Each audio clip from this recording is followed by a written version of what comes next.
Dream बाजार जो बन गया ड्रीम डिजास्टर। कराची में एक मेगा थ्रिफ्ट स्टोर खुलने वाला था। फ्राइडे को हुआ ये ग्रैंड ओपनिंग एक ग्रैंड मेस में कन्वर्ट हो गया। सोशल मीडिया पर बड़े धमाके के साथ प्रमोट किया गया ये मॉल। इसमें प्राइसेस सिर्फ 50 पाकिस्तानी रुपीस से शुरू होते थे। जैसे ही लोगों ने सुना कि सेल लगने वाली है, भीड़ इतनी बढ़ गई कि मैनेजमेंट को काम के बजाय क्राउड को मैनेज करना पड़ा। पूरा मॉल ट्रैफिक जाम बन गया। मैनेजमेंट ने जब डोर्स बंद करने की कोशिश की तो कुछ लोगों ने ग्लास को ऐसे तोड़ दिया मानो वो उनके घर की प्रॉपर्टी हो। और फिर आया एक और एपिक मोमेंट, लूटिंग टाइम। लोगों ने खुद को वीडियो पे ऐसे रिकॉर्ड किया जैसे वो कोई एमटीवी का शो जीत रहे हो, और सब कुछ सिर्फ आधे घंटे में खत्म हो गया। जी हाँ, 3 बजे इनॉग्रेशन शुरू हुआ, 3:30 बजे तक मॉल की हालत खराब हो चुकी थी।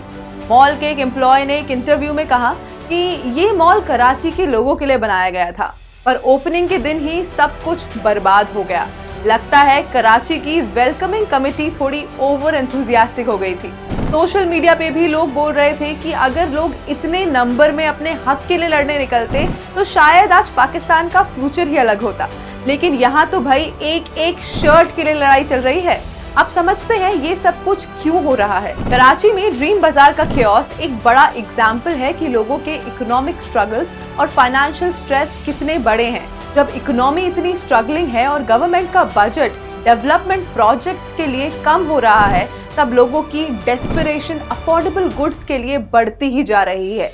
इन्फ्लेशन और हाई लिविंग कॉस्ट के चलते लोगों को लो प्राइसेस का एक चांस भी मिलता है तो वो अपनी सैनिटी और सिविलिटी भूल कर भी शॉपिंग पर निकल पड़ते हैं। इसके अलावा जब गवर्नमेंट का डेब्ट $254 बिलियन तक पहुंच गया है और फाइनेंशियल इश्यूज बढ़ते ही जा रहे हैं, तो लोगों के लिए एक सेल की अपॉर्चुनिटी जिंदगी की एक बड़ी इवेंट बन जाती है।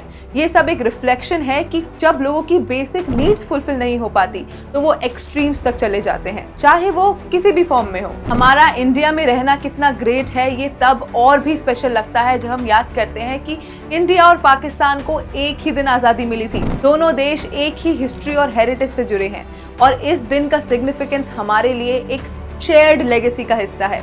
एक तरफ हम अपने देश के प्रोग्रेस और कल्चरल डाइवर्सिटी को सेलिब्रेट कर रहे हैं, वहीं दूसरी तरफ पाकिस्तान चैलेंजेस से घिरा हुआ है, जैसे इकोनॉमिक स्ट्रगल्स, पॉलिटिकल इंस्टेबिलिटी और रीसेंट chaos जैसे ड्रीम बाजार का ये इंसिडेंट एक और रिमाइंडर के रूप में आया है कि जिस देश में हम रह रहे हैं उस देश में रहना भी एक प्रिविलेज से कम नहीं है। जय हिंद।